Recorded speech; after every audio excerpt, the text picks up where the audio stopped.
This is a quick introduction to the Snell's law. So what is Snell's law? Snell's law describes how light bends when it passes from one material into another. And this kind of bending of the light is called refraction. All right, so this kind of law, like the Snell's law, will always come out in physics math, like or physics problems. So those, when I took physics, we engineers, we always take physics and chemistry and all these subjects. So we may have encountered Snell's law if you are taking physics. So the law is written as, so this is the law, if you want to remember it or memorize it.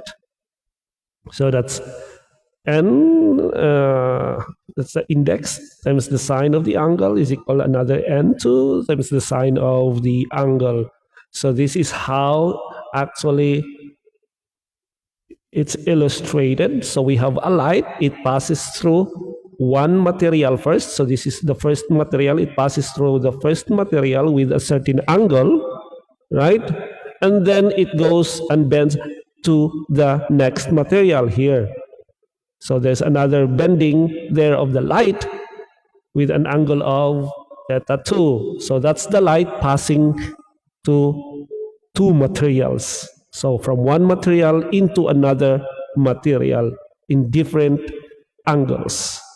So N1 there is actually the refractive index of the first material. So that means how much light slows down in that material. So that's the index.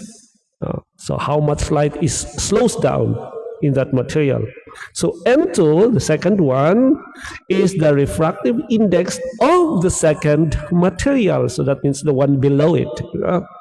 And theta 1 is the angle of incidence, the angle between the incoming light ray and the normal. That means the perpendicular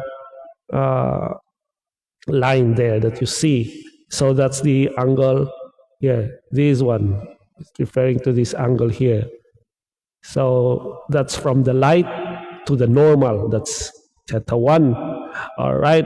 For theta 2, it is the angle of refraction. That's the angle between the light that is bent and the normal. As you can see here, the light is not straight anymore. So from here, it bent. No? It bent like this, right? So it is from the light, the bent light, to the normal line. So that means it's the angle theta 2. That's theta 2. So why does light bend? Because light travels at different speeds in different materials, right? So a vacuum, for example, light travels at about 3 times 10 to the 8 meters per second. In air, it's almost the same.